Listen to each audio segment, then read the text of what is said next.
ना पूछो कि मेरा मंजिल कहाँ है, अभी तो सफर का इरादा किया है। ना पूछो कि मेरा मंजिल कहाँ है, अभी तो सफर का इरादा किया है। नहीं हारूंगा हौसला उम्र भर, ये मैंने किसी और से नहीं, खुद से वादा किया है। और आज का जो क्लास है, जैसे कि पिछले क्लास आप लोगों ने देखा होगा कि टेंस का चल रहा है क्लास, वही टेंस का जहां से छोड़े थे वहीं से आगे अपना बढ़ेंगे। तो आज का जो टॉपिक है, हेडिंग में आप देख रहे होंगे, प्रेजेंट इंडेफिनिट टेंस। क्या लिखा हुआ है? Present indefinite tense. अब ये प्रेजेंट इंडेफिनिट टेंस को थोड़ा अच्छा से समझने की कोशिश करेंगे। अब यहाँ पर आपको ये देखने को मिल रहा होगा, यहाँ पर क्रिया नहीं लिखा हुआ, क्रिया का अंत में ता है, ती है, ते है इत्यादि। जिस हिंदी क्रिया के अंत में ये सारा चीज रहेगा उसे प्रेजेंट इंडेफिनिट टेंस कहते हैं। ऐसा मैं नहीं कहता हूं, आप लोग कहते हैं। उसके बाद हम बात करते हैं, यहां पर मैंने लिखा प्रेजेंट और इंडेफिनिट, ये दोनों क्या चीज है। प्रेजेंट इंडेफिनिट टेंस को आगे पढ़ने से पहले इनके बारे में जानकारी ले लेना अति आवश्यक है, नहीं तो मुंह के बल गिरोगे डेफिनेटली। अब यहाँ पर देखिए, लिखा हुआ ता है, ती है, ते हैं। इनको देख के अपना प्रेजेंट इंडेफिनिट टेंस अगर डिसाइड करते हैं तो समझिए हमारी सोच बहुत पीछे है। यही वजह है कि हम लोग टेंस सीख नहीं पाते हैं। तो बोलोगे सर इसको समझेंगे कैसे?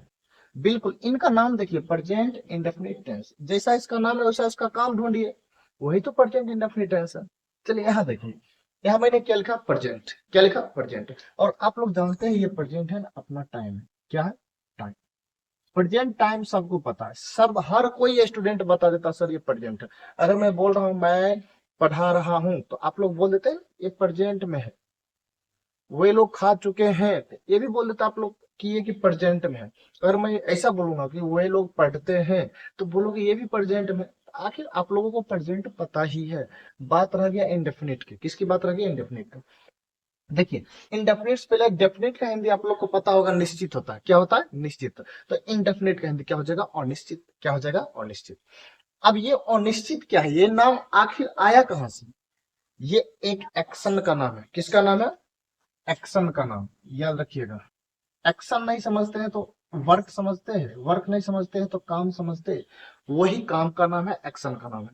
तो इस एक्शन का नाम इंडेफिनिट कैसे पड़ा? सवाल उत्पन्न होना चाहिए, इस एक्शन का नाम इंडेफिनिट कैसे पड़ा?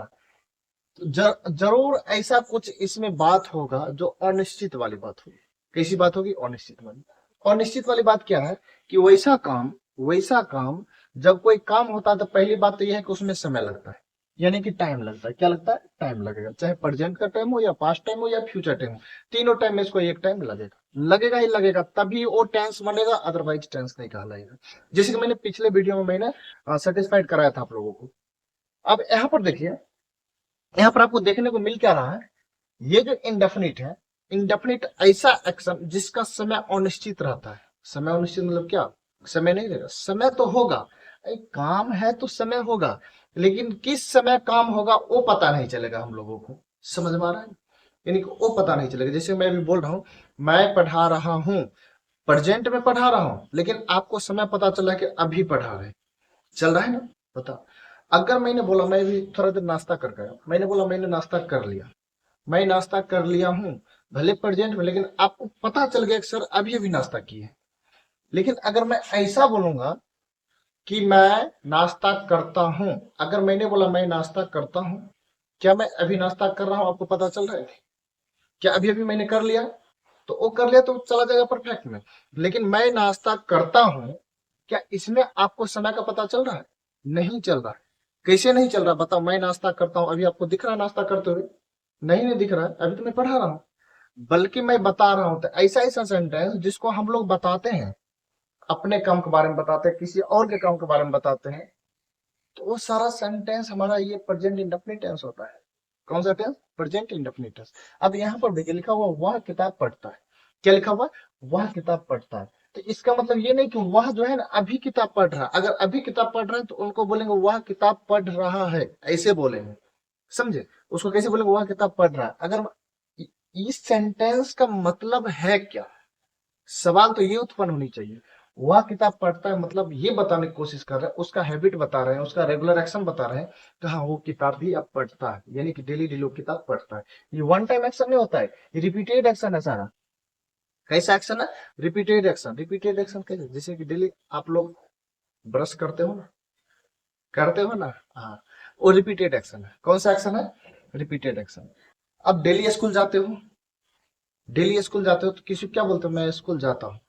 कोई बोलेगा अभी इन दिनों तुम क्या करते हो? क्या बोलोगे? मैं स्कूल जाता हूँ। तो क्या उसी समय जा रहा है? उसको बता रहे हो। लेकिन कब जाते हो? उस समय, तो उस समय उसको हम नहीं दिखाए, नहीं दिखाए। जब समय नहीं दिखाए तो एक्शन क्या हो गया? अनिश्चित। एक्शन क्या हो गया?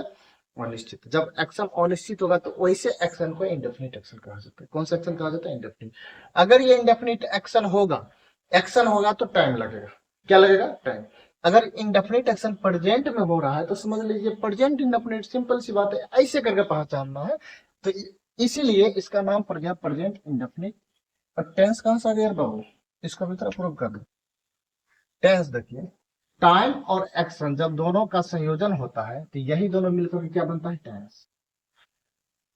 पहला वीडियो, पहला वीडियो देख लीजिएगा, उसमें मैंने अच्छा समझाया, इसको प्रूव किया था। Time plus action is equal to tense. अब सवाल ये है, अब तो आप लोग ये चीज बता दोगे ये प्रेजेंट इंडेफिनिट टेंस क्यों है। वह किताब पढ़ता है, वे लोग किताब पढ़ते हैं, हम लोग किताब पढ़ते हैं, गोपाल किताब पढ़ता है। ये सारा सारा सेंटेंस प्रेजेंट इंडेफिनिट टेंस क्यों होगा? अब ये आपको सोचने की जरूरत नहीं है। क्या मैं फिर से बता दूं? नहीं, फिर से नहीं बताऊंगा, वीडियो पीछे करके देख लो। चलो आगे देखिए। अब जब ऐसा बात है तो इंग्लिश में प्रेजेंट इंडेफिनिट टेंस का अगर कोई सेंटेंस आए हिंदी में तो इंग्लिश में केवल केवल दो वर्ब आपको सोचना है। मेन वर्ब का 5 रूप, first, second, third, fourth, fifth. 5 रूप में से पहला, पचमा, पहला, पचमा, ये दो वर्ब, ये दो वर्ब ऐसा होता है, ये दोनों वर्ब ये हमें दिखाती है प्रेजेंट इंडेफिनिट। क्या दिखाती है? प्रेजेंट। अब आप यहाँ पर ये भी सवाल कर सकते हो, सर यहाँ पर वर्ब का पहला रूप पचमा रूप क्यों, इसके साथ हेल्पिंग वर्ब क्यों नहीं? यहाँ पर माय डियर स्टूडेंट, अगर इसमें अलग से हेल्पिंग वर्ब डालते हैं, अलग से कुछ हेल्पिंग, जैसे सपोज इज हमारा, वो सारा सारा है निश्चित समय दिखाता है। कौन सा समय दिखाता है? निश्चित समय। जब निश्चित समय दिखा देगा तो बताओ तो डेफिनेट टेंस हो जाएगा, फिर इंडेफिनिट होगा? नहीं होगा। तो इसीलिए इसमें ईजेमआर का प्रयोग नहीं होता। हाँ, इसमें हेल्पिंग वर्ब का जरूरत पड़ता है तो डू डज आता है हेल्पिंग वर्ब के रूप में। क्या आता है? Do does. अब बोलोगे सर हेल्पिंग वर्ब तो आ गया, हाँ आ गया, लेकिन वो समय नहीं दिखाएगा निश्चित। डू डज समय निश्चित नहीं दिखाएगा, उसका मान, उसका मीनिंग वहां पर जीरो रहता है। मीनिंग क्या रहता है? जीरो। जीरो मतलब क्या? कुछ मीनिंग नहीं रहता है। जैसे कि आप रजिस्ट्रेशन वगैरह कराते हो ना स्कूल में, जब रजिस्ट्रेशन कराते हो तो उससे पहले डम्मी रजिस्ट्रेशन निकलता है सुधार करने के लिए, उस रजिस्ट्रेशन का कोई वैल्यू नहीं रहता है, उस कार्ड का कोई वैल्यू नहीं। उसी तरह इसमें भी होता है। खैर आगे उसको समझाएंगे, जब डू डच का नंबर आएगा वहां पर समझाएंगे।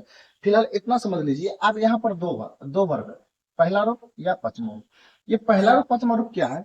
ये जो है ना वर्ग का आपका पहला रूप, ये आपका प्लुरल फॉर्म है। कौन सा फॉर्म है? Plural form. और ये जो पांचवा रूप होता है ये आपका सिंगुलर फॉर्म होता है। कौन सा फॉर्म है? Singular form. इन बातों को आपको याद रखना है। ये सिंगुलर प्लुरल किसके लिए बनाया गया? टेंस के लिए नहीं, ये टेंस के लिए नहीं बनाया गया, समझ। टेंस के लिए रूप बनाया गया, पहला रूप, पचमा रूप, दूसरा रूप, तीसरा रूप टेंस का रूप है। लेकिन ये सिंगुलर नंबर, प्लुरल नंबर, ये क्या है? ये सब्जेक्ट के लिए बनाया है। किसके लिए बनाया गया? सब्जेक्ट। अब आप लोग यहाँ पर ध्यान देंगे, सब्जेक्ट यहाँ पर है, हमारा सब्जेक्ट हो सकता है आई, सब्जेक्ट हो सकता है वी, सब्जेक्ट हो सकता है यू, सब्जेक्ट हो सकता है ही, अभी ही यहाँ पर नहीं लिखना, सब्जेक्ट हो सकता है दे, और सब्जेक्ट हो जाएगा कोई भी प्लुरल नंबर या प्लुरल नाउन। यहाँ पर लिख सकते, नाउन आया तो प्रोनाउन भी हो सकता। और ये सारा सब्जेक्ट यदि सेंटेंस में आता है, ये सारा सब्जेक्ट यदि सेंटेंस में आता है तो इनके साथ सिर्फ और सिर्फ पहला रूप का प्रयोग करेंगे, वर्ब का पहला रूप का। अब बोलोगे सर पहला रूप कहाँ से आए, पहला रूप कहाँ से लाए, पहला रूप कैसे, मुझे तो पता ही नहीं है। अगर पहला रूप पचमा रूप नहीं समझ रहे हो तो अभी तुरंत वीडियो को क्विट करिए, यानी कि वीडियो को काट दीजिए, ये देखना बंद करिए यहीं पर, और जाकर के पहले वर्ब का फॉर्म याद करिए, तभी टेंस समझ में आएगा, नहीं तो नहीं आएगा समझ में। उसके बाद ही आ सकता है, सी आ सकता है, इट भी आ सकता है, और कोई भी सिंगुलर नाउन आ सकता है। अगर ये सारा आए तो इनके साथ में पांचवा रूप आएगा। कौन सा रूप आएगा? पांचवा रूप आएगा। समझ में आया? पांचवा रूप में क्या रहता है? लास्ट में एस या यस। क्या रहता है? एस या यस। अब ध्यान देंगे, ध्यान देंगे जरा। मैं ऐसे भी लिखने की कोशिश करता हूँ। मैं 5 रूप लिख रहा हूँ। पहला रूप, दूसरा रूप, तीसरा रूप, चौथा रूप, पांचवा। मैंने लिखा रेड। क्या लिखा? इसका सेकेंड फॉर्म भी स्पेलिंग सेम होता है, लेकिन रेड पढ़ा जाता है। फिर थर्ड फॉर्म में भी सेम होता है, और फोर्थ फॉर्म में तो सबको पता है आईएनजी लग जाता है। ये पहला रूप यहाँ पर लिख करके आईएनजी लगा देना है। हो गया चौथा रूप। पांचवा रूप में क्या है? एस या ई एस लगाना पड़ता है। यदि आप नाउन पढ़े होंगे ना अच्छा से, तो उसमें जो नंबर में चेंज जैसे करता है, singular to plural number, number में जो बदलते हैं, वो जो बदलने का रूल्स होता है ना, हर वर्ड में वही रूल्स हमेशा लागू होता है, चाहे नाउन का हो या वर्ब का हो या कोई भी हो। सुनिए, वो रूल्स लागू। अब मैंने आपको यहाँ पर 5 रूप लिखा। कितना रूप लिखा है? 5 रूप। ये 5 रूप आप लोगों को समझ में आया होगा। यही चीज आपको याद करना, तभी टेंस स्ट्रॉन्ग होगा, अदरवाइज नहीं होगा। अब यहाँ पर देखिए, लिखा हुआ वह किताब पढ़ता है। ये कौन सा टेंस है? बोलो सर। Present indefinite tense. कौन सा टेंस? प्रेजेंट इंडेफिनिट टेंस बोलना है। अब यहाँ पर सवाल ये है, वह किताब पढ़ता है। प्रेजेंट इंडेफिनिट टेंस को अपना पहचाने कैसे? क्या अपना यहाँ पर वह को देखे, क्या अपना किताब को देखे, या क्या अपना पढ़ता है को देखे? आ गया समझ में? पढ़ता है को देख करके अपने अपना टेंस को निर्धारित किया यहाँ पर, ना कि वह। क्योंकि वह जो है ना, आपको प्रेजेंट इंडेफिनिट टेंस में भी आएगा, प्रेजेंट कंटिन्यूअस में भी आएगा, प्रेजेंट परफेक्ट में भी आएगा, present perfect continuous, past future सभी में आएगा। इसका मतलब थोड़ी ना है कि टेंस अभी सब अलग अलग टेंस हो जाए, नहीं। सिर्फ इससे अपना पहचान पाएंगे। ये रूप चेंज होगा, ऐसा रहेगा तो प्रेजेंट इंडेफिनिट टेंस ही होगा। समझ में? अब ये है ना, पढ़ता है, तो पढ़ना के लिए क्या होता है? अपना रीड। और इसका 5 रूप है, पहला, दूसरा, तीसरा, चौथा, पांचवा। जब अपना इसको बनाएंगे तो पढ़ना की इंग्लिश क्या होना चाहिए यहाँ पर? इस सेंटेंस, ये जो सेंटेंस है ना, हमारा प्रेजेंट इंडेफिनिट टेंस है। तो प्रेजेंट इंडेफिनिट टेंस में पहला रूप आ सकता है या तो पांचवा रूप आ सकता है। पहला रूप आ सकता है या तो पांचवा रूप आ सकता है। ये दोनों में से कोई एक आएगा। हाँ, नॉर्मल सी बात है। अब पहला कब आएगा, पांचवा कब आएगा? यहाँ पर देखिए, पहला कब आता है और पांचवा कब आता है। जब ये सारा सब्जेक्ट आए, सारा मतलब नहीं, इन सब में से कोई एक सब्जेक्ट आए तो पहला आएगा, या इन सभी में से कोई एक सब्जेक्ट आए तो पांचवा आएगा। क्या आएगा? पांचवा। चलिए अब बनाने की कोशिश करते हैं यहाँ पर। तो सबसे पहले अपना लिखते हैं सब्जेक्ट को। किसको लिखते हैं? सब्जेक्ट को। जब अपना सब्जेक्ट लिखेंगे तो इस सेंटेंस में सब सब्जेक्ट कौन सा होगा? किताब? नहीं। वह? हाँ। तो ठीक है, किताब वह यहाँ पर हो जाएगा सब्जेक्ट। लेकिन पता कैसे किया? कैसे आप लोग पता किए? हाँ, यहाँ पर है ना, सवाल करते हैं। ये जो काम होता है ना, काम को कौन करते हैं? कोई भी काम होगा सेंटेंस में, उस काम को कौन करते हैं, ये सवाल करिए। जो जवाब में आएगा वही सब्जेक्ट होगा। बताओ, पढ़ने का काम होगा, कौन पढ़ते हैं? तो वह। तो वह के इंग्लिश यहाँ पर ही होगा कि सी? बोलोगे सर यहाँ पर ही होगा, क्योंकि यहाँ पर मेल है। अगर फीमेल रहता, वह किताब पढ़ती है, तो फिर लड़की आ जाएगी, तो फिर वहां पर सी आ जाएगी। तो ही मैंने लिख दिया। क्या लिख दिया? ही। जो ही अपना सब्जेक्ट लिखेंगे, सिर्फ मैं प्रेजेंट इंडेफिनिट टेंस के बारे में बात नहीं कर रहा हूं। I am not talking about only present indefinite tense, but also I am talking about all the tenses. यदि सब्जेक्ट आप लिखे हैं, उसके जस्ट बाद आपको टेंस लिखना है। क्या लिखना है? टेंस। अब बोले सर जमा नहीं, टेंस क्या होता है? टेंस वही वर्ब होता है। वर्ब को लिखना है। किसको लिखना है? वर्ब को। तो वर्ब यहाँ पर क्या है? पढ़ता है। तो पढ़ता है कि मैंने 2 वर्ड बोला है, या तो रीड्स हो सकता है या तो रीड हो सकता है। यहाँ पर है ही। बोलोगे सर यहाँ पर है ही, तो ही है तो पांचवा रूप लगाइए।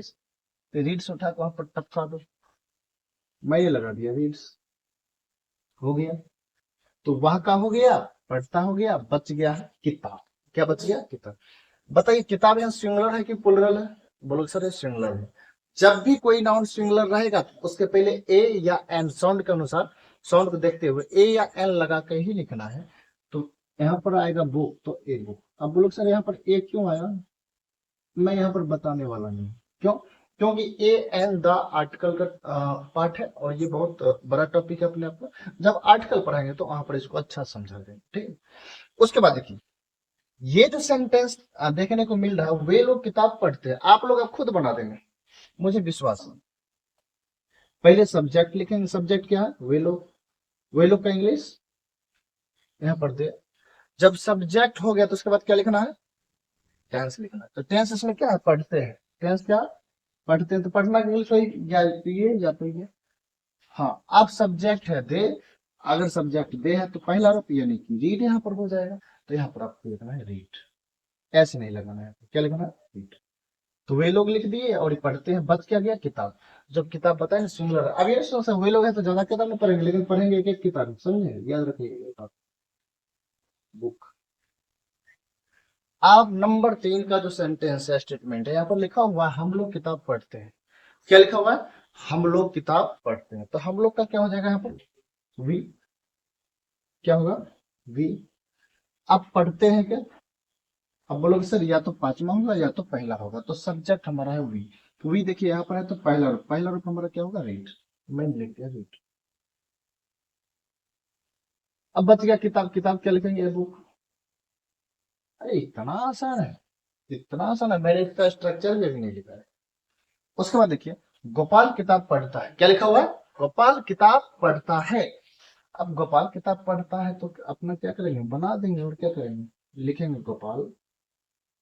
चलिए गोपाल हमने लिख लिया। अब क्या लिखना है, टेंस लिखना है। क्या लिखना है, टेंस। टेंस अपना क्या पढ़ता है। अब देखिए, अब देखिए यहाँ पर पढ़ता है, पढ़ना की इंग्लिश रीड। अब गोपाल के साथ में क्या आएगा, बताए ना, देखो गोपाल सिंगुलर नाउन है, कौन सा नाउन, सिंगुलर, एक ही गोपाल है। गोपाल में एस लगा, ज्यादा गोपाल नहीं कर देना, अगर वैसा था मेरे नाम में एस लगा, बहुत ज्यादा इंग्लिश का टीचर हो जाए। तो गोपाल यहाँ पर सिंगुलर, सिंगुलर गोपाल, उसके साथ में कौन सा रो, पांच, तो रीड से यहाँ पर लगा देंगे,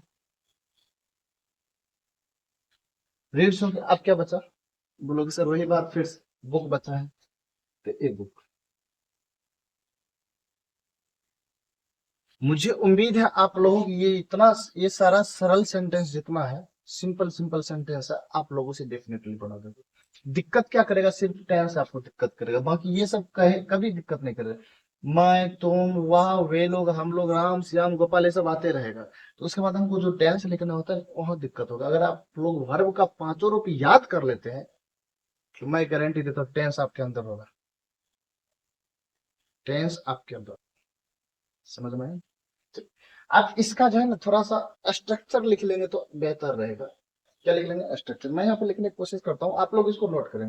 देखिए नोट सभी को करना है, लेकिन कॉन्सेप्ट अपने माइंड में रखना है। स्ट्रक्चर मैं यहाँ पर क्या लिखूंगा, मैं लिखूंगा यहाँ पर सब्जेक्ट, वर्ब का पहला रूप या पांचवा रूप, ऑब्जेक्ट। इसको रटना नहीं है, इस पर भी आप लोगों ने सेंटेंस बनाया, इसको अफर्मेटिव सेंटेंस का स्ट्रक्चर कहते हैं। उसके बाद सब्जेक्ट प्लस डू या touch plus not plus verb का पहला रूप प्लस ऑब्जेक्ट।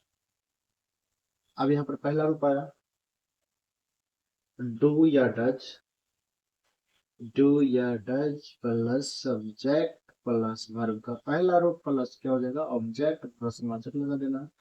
उसके बाद करना है डू या डच, डू या Dutch plus subject plus not plus verb का पहला रूप प्लस क्या हो जाएगा, ऑब्जेक्ट। 5 नंबर में हो जाएगा डब्ल्यू एच प्लस डू या डच सब्जेक्ट प्लस वर्ब का पहला रूप प्लस ऑब्जेक्ट, प्रश्नवाचक इसमें भी लग जाएगा। लास्ट में लिखना है डब्ल्यू एच प्लस डू या Dutch plus subject plus not plus verb का पहला रूप प्लस ऑब्जेक्ट। ये 6 स्ट्रक्चर जो कि आपको याद करने की जरूरत नहीं, क्योंकि मैं सभी को जितना भी स्ट्रक्चर है सभी को मैं डिटेल्स में बताऊंगा। मैं जैसे बताऊंगा वैसे आपको पढ़ना, तभी टेंस सही समझ पाओगे। अगर रटोगे ना, फिर रट के बनाओगे, ट्रांसलेशन जाके प्रैक्टिस करोगे, ये करोगे वो करोगे, फिर जिंदगी भर टेंस पढ़ते रह जाओगे। भले मैं फास्ट में पढ़ा रहा हूँ, ऑफलाइन की क्लास में मेरा थोड़ा डिटेल्स में रहता है, क्लास पूरा डेरिवेशन अच्छा से रहता है, लेकिन ये ऑनलाइन है, यूट्यूब पर है, तो थोड़ा सा फास्ट में खींचना पड़ता है, समझे, नहीं तो वीडियो बहुत लंबा हो जाएगा, थोड़ा सा बोरिंग फील होता है उसमें। फिर ऑफलाइन में उतना बोरिंग फील नहीं होता है। तो आप लोगों को इसको क्या करना है, राइट डाउन कर लेना है, नोट कर लेना है, और अच्छा से, बहुत ही बेहतर तरीका से इसको तैयारी करना है।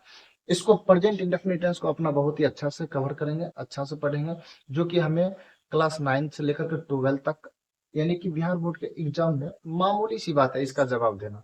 सिंपल है, बहुत आसान है। आई होप आप लोगों को वीडियो अच्छा लगा होगा। अच्छा लगा तो प्लीज इस चैनल को आप लोग सब्सक्राइब कर लीजिए, क्योंकि इसमें बहुत ही इंफॉर्मेटिव वीडियो यहाँ पर रहता है, यानी कि अच्छे अच्छे बातों, अच्छे अच्छे कॉन्सेप्ट यहाँ पर डाला जाएगा। और अच्छा लगे तो लाइक जरूर करिएगा, आपके लाइक से मुझे पता चलता है कि आप लोग समझ रहे हैं। चलिए मिलते हैं एक बार फिर से नेक्स्ट वीडियो में, तब तक के लिए इतना ही। धन्यवाद।